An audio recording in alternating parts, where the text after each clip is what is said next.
자, 여러분 축복합니다. 서로 인사 나눌까요? 잘 오셨습니다. 반갑습니다.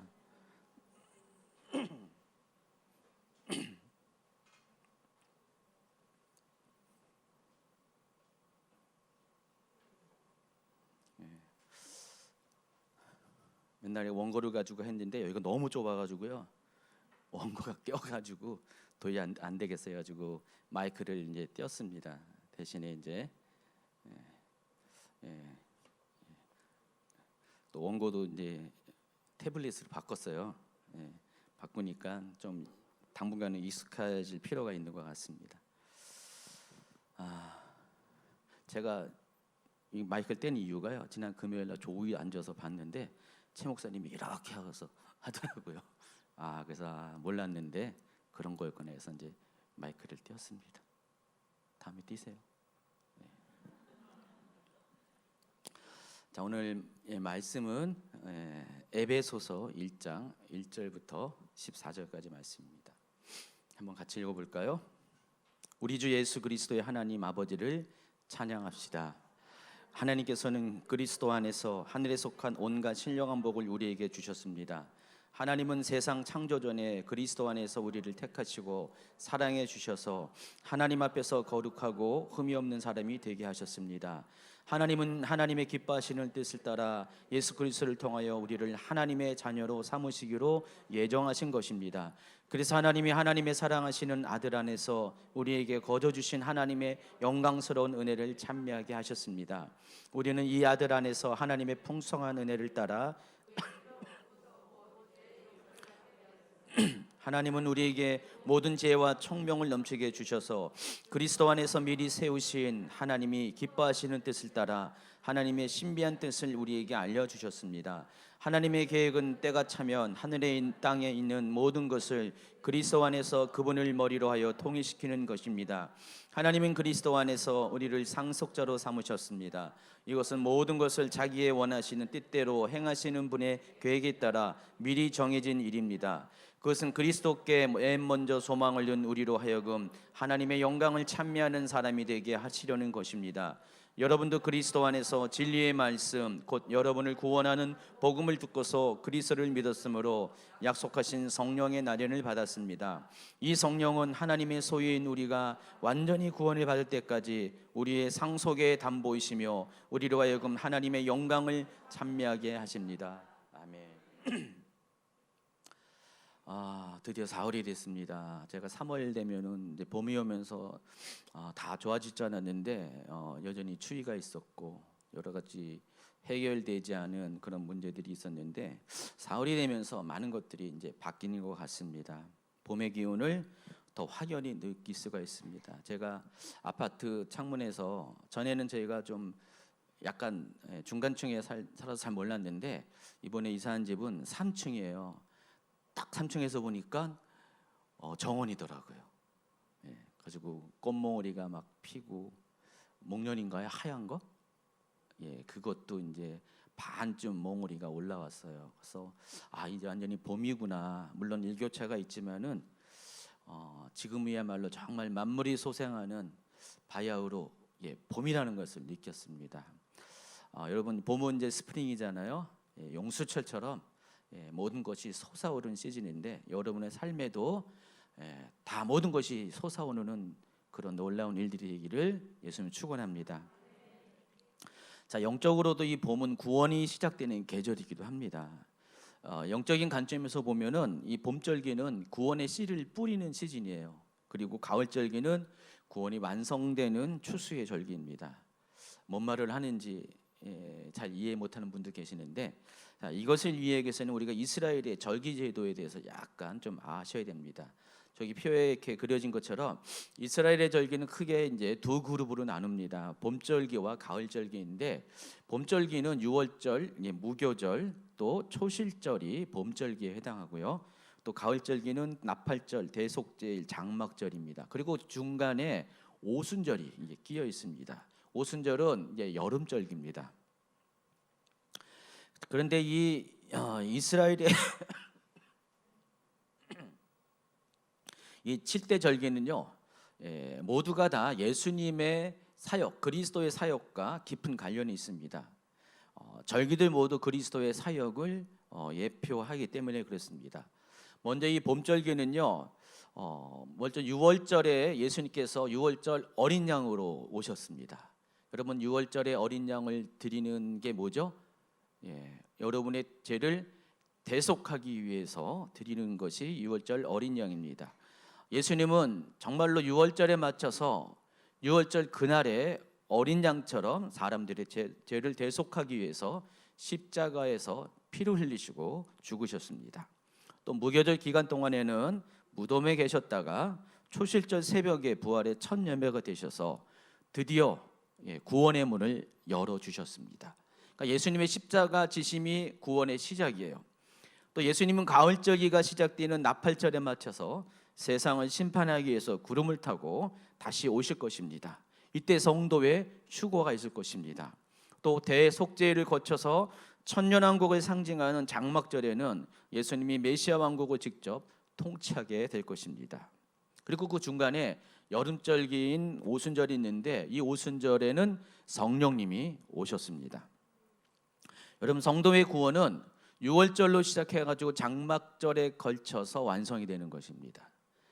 그래서 봄절기부터 시작해서 이 가을절기는 이스라엘에게 하나님이 허락하신 이 7대 절기는 전적으로 예수 그리스도의 사역과 깊은 관련이 있습니다. 그리고 그 중간에 예수 그리스도의 사역과 연관이 되는 성령의 오심이 오순절에 해당합니다.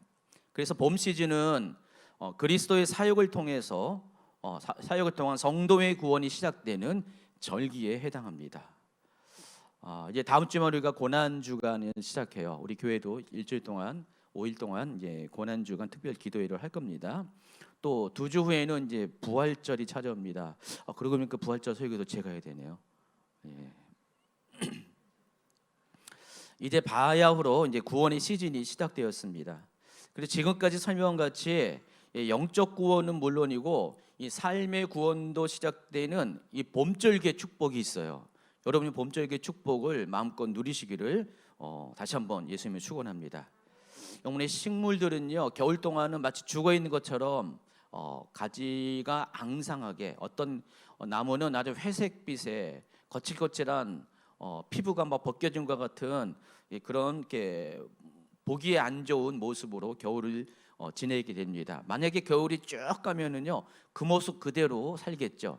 그런데 아무리 그런 나무들도 봄이 되면은 어김없이 다 모든 것이 바뀌게 되어 있습니다.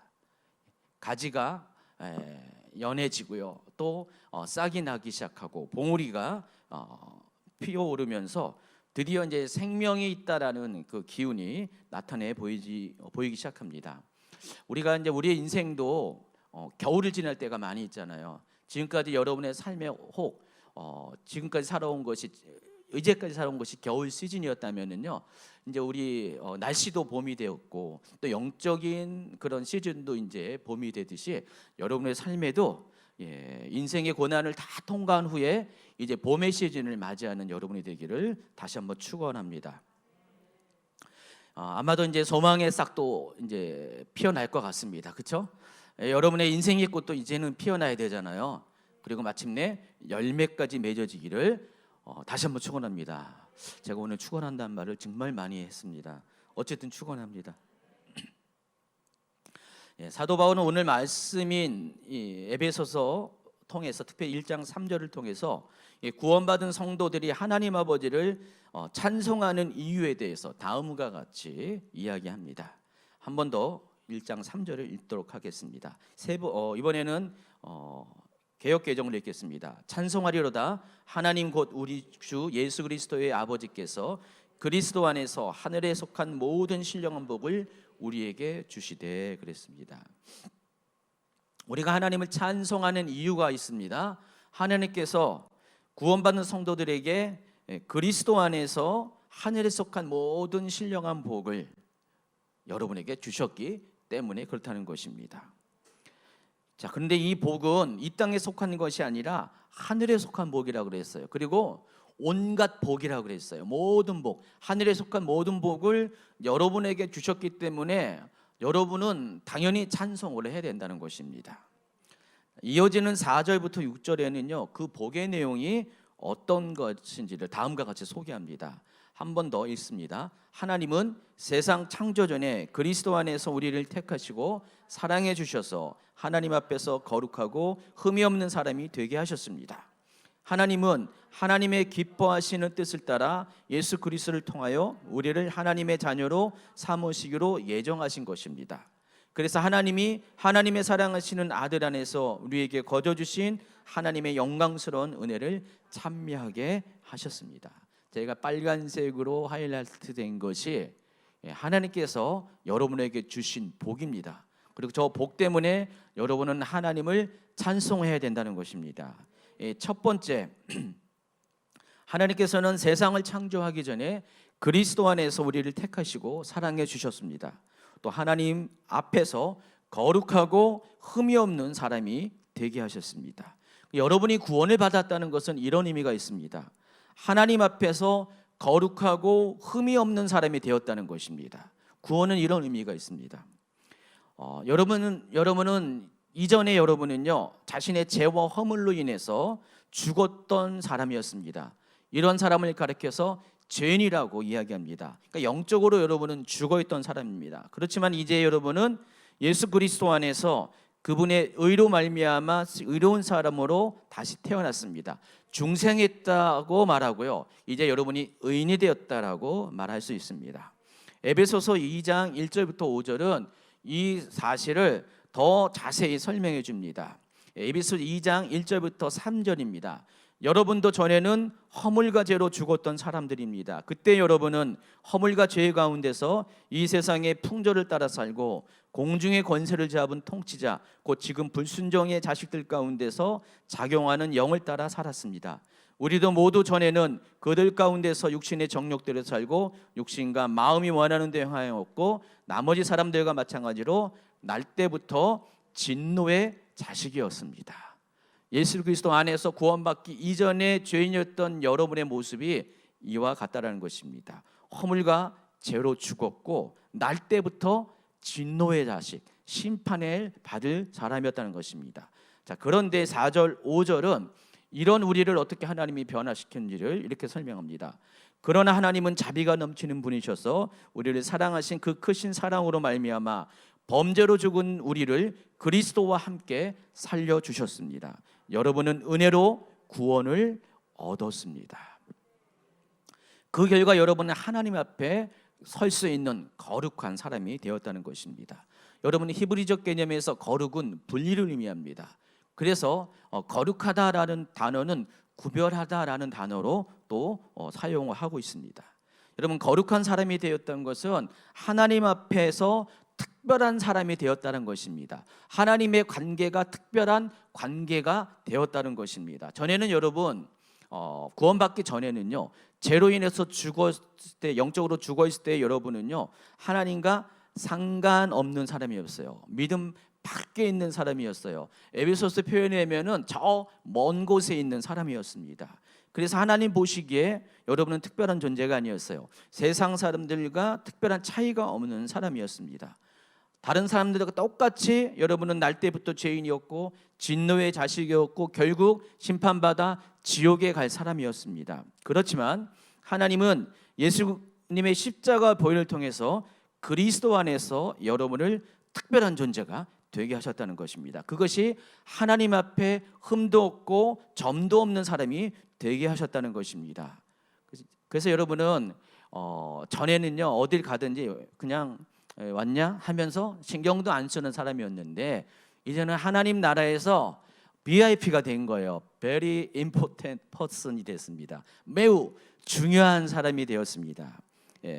여러분은 구원받지 못한 다른 사람과 구별된 존재가 되었다는 것입니다.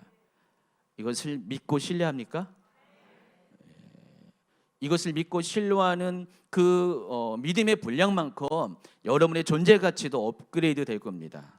하나님은 이미 여러분이 그렇게 만들어 주셨는데 많은 분들이 이 사실을 믿지 못하고요, 이것에 대한 감격도 감동이 없다 보니까 늘 언제나 예전처럼 그렇게 살아요. 예전처럼 부족하게 살아요. 예전처럼 스스로 나는 보잘것없고 가치 없는 사람으로 사는데, 이제 이 구원의 확신, 이 구원받은 감격이 크면 클수록 여러분의 존재 가치는 비례해서 더 커지게 된다는 것입니다.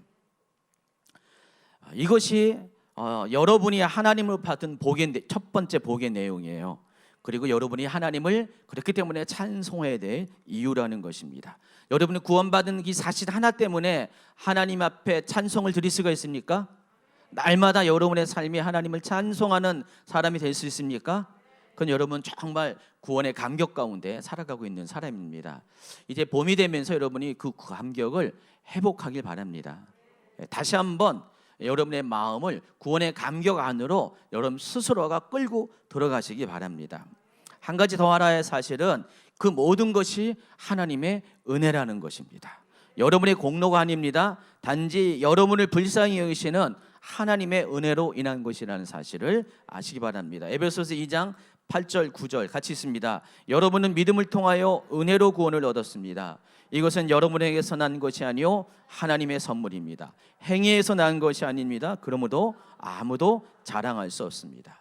자, 이제 여러분이 하나님을 찬송해야 될 두 번째 이유를 소개하는데, 하나님의 기뻐하시는 뜻을 따라 예수 그리스도를 통하여 우리를 하나님의 자녀로 삼으시기로 예정하셨기 때문입니다.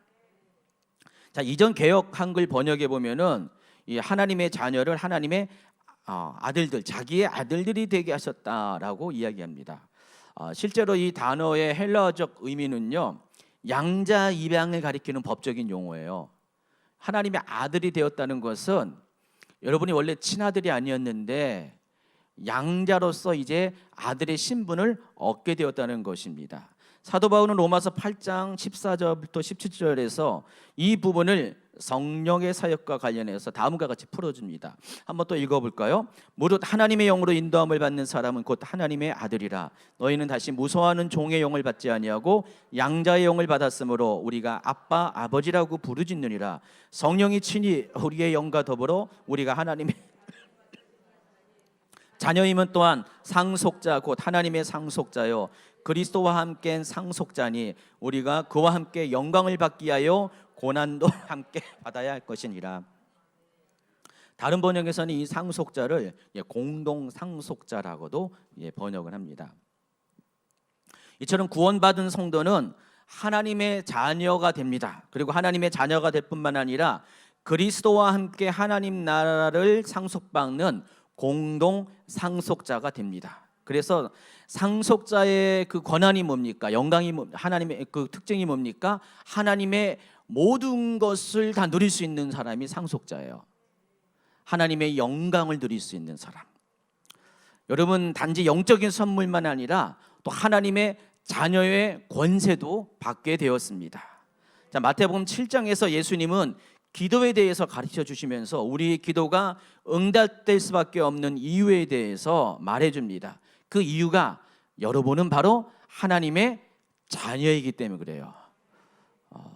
여러분의 기도는 반드시 응답될 수밖에 없어요. 다만 시간의 차이가 있을 뿐입니다. 우리가 구하고 찾고 최종적으로 문을 두드리고 기다리면은 하나님께서는 반드시 여러분에게 여러분의 기도에 대해서 응답을 해주신다는 것입니다. 11절을 보시면은 너희가 악한 자라도 좋은 것으로 자식에게 줄 줄 알거든 하물며 하늘에 계신 너희 아버지께서 구하는 자에게 좋은 것으로 주시지 않겠느냐.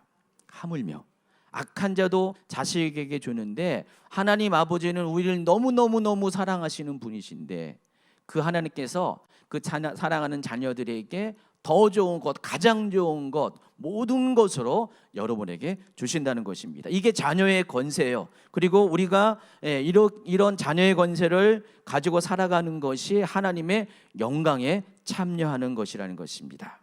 여러분은 하나님의 자녀이기 때문에 구하는 모든 것을 마땅히 받을 자격이 있습니다. 그리고 그것을 취할 권세가 있음을 여러분이 꼭 아시기 바랍니다. 자, 이것이 그리스도 안에서 받게 되는 두 번째 하늘의 신령한 복, 또 여러분이 하나님을 찬송할 이유라는 것입니다. 세 번째 복은 앞서 말한 두 가지 복의 결과 우리로 하여금 하나님의 사랑하시는 아들 안에서 우리에게 거저 주신 하나님의 영광스러운 은혜를 찬미하게 하는 사람이 되게 하셨다는 것입니다. 이사야 43장 21절은 하나님께서 인간을 지으신 목적에 대해서 하나님을 찬송하게 하기 위함이라고 했습니다. 자, 이것이 하나님께서 인간을 창조한 목적이에요. 그리고 인간은 그 지으신 목적대로 하나님의 영광을 찬송하는 삶을 살아야 할 때 비로소 행복을 느낍니다. 여러분이 이렇게 행복해 주기 원하잖아요. 여러분의 방식으로, 또 여러분의 행복을 위해서 육신의 것도 추구하고 영적인 것도 모든 것을 다 추구하는데, 성경이 말하는 것은 우리의 행복은요, 우리가 하나님을 찬송할 때 비로소 행복감을 누릴 수가 있다는 것입니다. 그게 좀 이렇게 실감이 안 돼요? 정말 여러분이 하나님 앞에 정말 하나님과 동행하며 하나님과 호흡하면서 하나님 안에서 하나님이 주신 모든 것에 감사하는 삶을 살아보세요. 그때가 가장 행복해요. 느껴본 사람, 경험해본 사람은 알 겁니다. 자, 그래서 하나님의 영광을 찬미한다는 것은 아무나 할 수 있는 것이 아닙니다. 오직 그 영광에 참여한 자만이 할 수 있는 것이에요. 지금도 역시 그 하나님의 영광을 누리는 자만 하나님을 찬송할 수가 있다는 것입니다. 여러분, 최초의 인간인 아담은요, 에덴 동산 안에서 하나님이 지으신 만물의 모든 좋은 것을 누리며 그것을 지으신 하나님을 찬송하는 삶을 살았습니다. 날마다 하나님의 은혜에 감격하며 감사하는 삶을 살았다는 것입니다. 이렇듯 하나님과 동행하면서 하나님의 자녀로서 하나님에 대한 모든 것을 경험하며 살아가는 것, 이것이 하나님의 은혜의 영광을 누리는 삶이라는 것입니다. 여러분, 우리도 가끔 그렇게 살 때가 정말 있어요. 하나님 은혜에 깊이 젖어 있을 때 다른 모든 것에 만족함이 없고 오직 하나님과 함께 호흡하는 그것 때문에 하나님께 대해서 모든 것을 감사하는 그런 시즌, 기뻐하는 시즌이 있을 때 바로 그때가 우리가 하나님을 찬송하는 삶을 살 때가 있습니다. 여러분, 계시록에 보면은 하나님 보좌 주변에 많은 존재들이 있죠. 내 생물이 있고 24 장로들이 있고요. 또 먼저 천국엔 성도들이 그 하나님 보좌 주변에 있습니다. 근데 그들이 하늘나라에서 하는 일이 뭘까요? 밥하고 빨래하고 똑같이 그런 일을 합니까? 하늘나라에서는 그런 일을 하지 않습니다. 하늘나라에서의 성도들이 해야 되는 것은 그 앞에 보좌 앞에 선 무리들을 통해서 우리가 예측할 수 있는 것은 하나님을 찬미하는 것입니다. 오늘 말씀처럼 하나님을 찬송하는 것입니다. 어떤 사람은요, 천국에 대해서 이렇게 소개하니까 천국이, 그러면 난 천국 안 가겠어요. 지금도 예배하는 게 지겨운데 천국에 가서도 그런 일을 그거 하면 얼마나 지루할까요? 라고 말하는 분이 있습니다. 자, 이분은 하나님을 예배하는 것으로 인한 기쁨이 뭔지를 모르는 사람이에요. 그렇죠? 주님제교회 성도 여러분은 다 아시잖아요. 제가 이제 유튜브 이제 실시간을 딱 그거를 이제 여러 댓글 관리 때문에 이제 이렇게 모니터링을 합니다. 하면은 보면은 막 경배 찬양을 쫙 할 때 사람들이 이제 들어왔다가 그 딱 끝나면 한 1, 2% 빠져나가 버려요. 그 다음 시간에 헌금 시간 때문에 그런 건지는 모르지만은 1, 20%가 쑥 빠져나가요. 그러니까 찬양하는 게 너무 좋은데 그 뒤부터는 관심이 없는 분들이 아마 있는 것 같아요. 여러분, 이제 외부 성도 같은 경우는 아마 뭐 그러겠죠. 찬양하는 것이 좋아서. 근데 실제로 제가 객관적이 될 수는 없겠지만 그래도 좀 최대한 객관적으로 이렇게 바라보면은 주임제교회에서 이 경배 찬양은 상당히 퀄리티, 영적 퀄리티가 높습니다. 영적 퀄리티라는 것은 하나님의 영광을 경험할 수 있는 그런 열려진 그런 시간이에요. 여러분, 제가 뭔 말하는지 아시죠? 주임제교회는 어떤 인위적으로 뭐 누가 뭐 찬양을 끌고 가는 것보다도 성령께서 이 찬양을 끌고 갈 수 있도록 그 권한을 내어주는 가운데서 찬양이 진행이 돼요. 또 여기에는요, 중보기도가 있고 통성기도가 있고요, 예언기도가 있고요. 어떤 교회에서 이렇게 할까요? 그렇죠? 하면 거의 찬양만 하고 잠깐 기도하는 게 거의 전부일 텐데, 주임제교회는 정말 특별한, 중간에 또 영적 찬양도 하고요, 새 노래도 부르고요. 이런 거 보면서 저는 제가 성도라면은 주임제교회 찬양을 정말 사랑할 거예요. 그렇죠? 예. 여러분 맨 처음에 그것 때문에 좀 교회 관심 가진 분도 좀 한두 분 계시죠? 서너 명이신가요? 예, 한 10명 되시네요. 예. 실제로 그렇습니다. 예. 여러분 이걸 통해서 하나님을 찬미하는 거, 하나님을 찬송하는 것이 얼마나 기쁨이 되고 감격이 되고 좋은 것인지 아시잖아요. 천국에서도 그렇다는 것입니다. 천국의 찬양은 이보다 더 영광스러울 것입니다. 천국의 찬양은 이거보다 더 기쁨이 있을 것입니다. 우리가 그것을 영원토록 합니다. 결코 지루하지 않습니다. 어떤 분은 찬양만 1시간, 2시간 해달라 그랬는데 그거는 약간 곤란하고요. 예, 우리가 설교도 해야 되고 여러 가지 순서를 해야 되기 때문에 그러나 언젠가 저도 24시간 찬양 예배를 좀 할 수 있는 기회가 우리 스태프들만 준비하면 했으면 좋겠어요. 24시간 안 되더라도 12시간 아니면 6시간이라도 연속 찬양 예배를 드렸으면 하는 생각을 오래전부터 품고 있습니다. 그게 계속 이어지면 천국에서도 동일한 방식으로 우리가 하나님을 찬양할 거고 우리는 미리 그것을 연습하고 가는 것입니다. 그래서 하나님은 여러분을 하여금 그와 같은 존재로 만드셨어요. 하나님을 찬미하는 삶이 얼마나 기쁜지를 이미 경험하게 하셨고 앞으로도 그것을 누릴 수 있도록 여러분의 삶을 그렇게 지금까지 이끌어 오셨다는 사실을 아시기 바랍니다. 하나님이 영광 안에서의 최고의 만족한 삶은 하나님을 찬송하는 삶이라는 것입니다.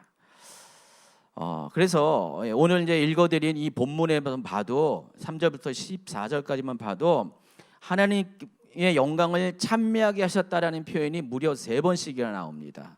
6절과 12절과 14절 한번 쭉 보시면은요, 다 우리의 존재에 대해서 하나님의 영광을 찬미하게 하시기 위해서 우리를 만드셨다는 것을, 우리를 하나님 나라로 이끌었다는 것을 반복적으로 사도 바울은 소개를 하고 있습니다. 자, 결론적으로 하늘의 신령한 복은 단지 영적인 복만 의미하는 것이 아닙니다. 영적인 복은 물론이고 우리의 육신에 속한 모든 삶의 복과 더불어서 장차 도달하게 될 천국의 복도 가리키는 것입니다. 그래서 여러분은 이것 때문에 하나님을 찬송해야 돼요. 하나님께서는 여러분을 위해서 많은 것들을 예비해 놓으셨습니다. 하늘의 신령한 복을 받도록 예정해 놓으셨고 여러분은 그 주인공이라는 사실을 알고 그것을 누리는 여러분이 되기를 예수님으로 축원합니다. 자, 그런데 성도가 구원을 얻는 과정을 살펴보면은요, 성부, 성자, 성령 하나님 삼위 하나님께서 각각의 역할을 가지고 이 모든 사역을 수행하셨다는 것을 우리가 알 수가 있습니다. 그래서 좀 전에 소개해드린 이 3절과 6절의 내용을 보면은 이 모든 계획을 주관하시는 분, 디자이너가 하나님 아버지셨어요. 하나님 아버지께서 인간을 구원할 수 있는 모든 계획을 삼으신 분, 계획을 설정하신 분, 디자이너라는 것입니다. 바로 그분이 하나님 아버지라는 것입니다. 근데 하나님의 계획은 모든 시간과 또 모든 그런 진행에 있어서 오차가 전혀 없으십니다. 인간을 복된 존재가 되게 하기 위해 하나님은 오랜 시간 동안 하나님의 계획을 이끌어 오셨습니다. 그래서 하나님께서 인간을 창조할 때 창조 후 제일 먼저 하신 일이 뭔지 아세요? 창세기 1장 28절에 보니까 하나님이 그들에게 복을 주셨어요. 하나님이 인간을 창조한 후에 가장 먼저 한 게 복이라는 것입니다. 그리고 성경의 마지막 책인 계시록에도 하나님의 영원한 나라가 임하며 그곳에 들어갈 때에도 마찬가지로 복을 주시겠다고 이야기합니다. 성경의 시작이 되는 창세기부터 또 마지막에 계시록 22장까지도 우리를 향한 하나님의 복이 성경 전체에 흐르는 맥락이라는 것입니다. 중간중간에 많은 복의 단어들이 정말 많이 등장합니다. 여러분 복을 좋아하시잖아요. 좋아하셔야 돼요. 왜냐하면 하나님께서 이미 여러분에게 복을 주시기로 작정하셨고 여러분을 세상에 오게 하신 때는 이미 복을 주셨고 또 여러분이 마지막 하나님 나라의 영원한 나라에 갈 때도 그때도 여러분이 하나님의 또 복을 받게 되기 때문에 그렇습니다. 그리고 성자 예수님의 역할입니다. 구원과 관련된 성자 예수님의 역할은 예수님은요, 이 하나님의 계획을 실행하시는 분이에요.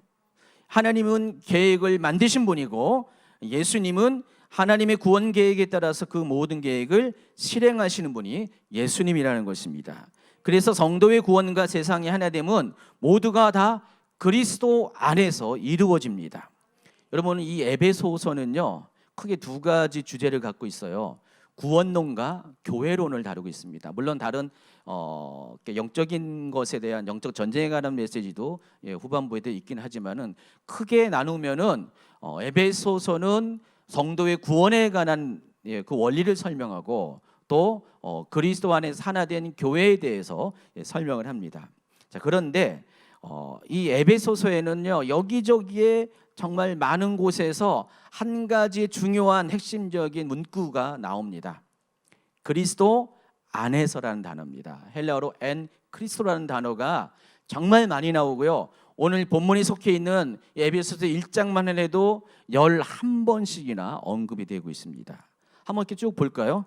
1장 3절부터 6절까지 보면은 다 매 절마다 그리스도 안에서라는 표현이 나오잖아요. 또 7절부터 12절까지만 해도 한 절만 빼고도 다 그리스도 안에서라는 표현이 나오죠. 제가 일부러 여러분 밑줄 치고 빨간색으로 여러분 바로 눈에 띄게 해놨습니다. 그리고 또 다른 곳에서도요 이 그리스도 안에서라는 단어가 정말 많이 나오고 있습니다. 여러분, 구원은요 그리스도 안에서 발생하는 놀라운 사건입니다. 그리스도를 빼고 성도의 구원을 논할 수가 없다라는 것입니다. 하나님께서 예수님을 이 땅에 보내신 이유가 자기 백성을 그들의 죄에서 구원하시기 위해서 예수님을 보내셨어요. 그래서 하나님의 구원 계획의 핵심은 예수 그리스도입니다. 오직 그리스도를 통해서 길과 진리가 되신 그리스도를 통해서 부활과 생명이 되신 그리스도를 통해서만 성도의 구원은 가능하다는 것입니다. 그래서 인간의 구원과 관련된 모든 계획을 이끄시는 분이 예수님이십니다. 인간의 구원의 역사는 예수님을 제외하고는 아무것도 이루어질 수 없고 이루어진 것도 없다는 것입니다. 모두가 그리스도 안에서 가능합니다. 자, 이번엔 마지막으로 구원과 관련된 성령의 역할입니다. 성령님은 성도의 구원에 있어서 보증이 되십니다. 오늘 이제 에베소서 1장 13, 14절이 그것을 얘기하는데 13, 14절을 개정 성경 번역으로 읽습니다. 그 안에서 너희도 진리의 말씀 곧 너희의 구원의 복음을 듣고 그 안에서 또한 믿어 약속의 성령으로 인치심을 받았으니 이는 우리 기업의 보증이 되사 그 얻으신 것을 속량하시고 그의 영광을 찬송하게 하려 하심이라. 자, 이것을 이제 세 번역으로 읽어드리면요 14절을 보면은 이 성령은 하나님의 소유인 우리가 완전히 구원받을 때까지 우리의 상속의 담보이시라 그랬습니다. 여러분, 성령님의 역할은 우리의 구원이 완전히 완성될 때까지. 구원의 시작은 예수님이신데 예수 그리스도의 십자가가 구원의 문을 열어놓으셨는데 우리가 이 구원이 완성될 때까지 우리의 구원을 보증하시는 분, 담보하시는 분이 바로 성령님이시라는 것입니다. 성령님은 여러분이 정말로 완전한 구원에 이를 때까지, 온전한 구원에 이를 때까지, 천국에 이를 때까지 또 다른 보혜사가 되셔서 여러분을 하나님께로 그리스도께로 인도하시는 분이라는 것입니다.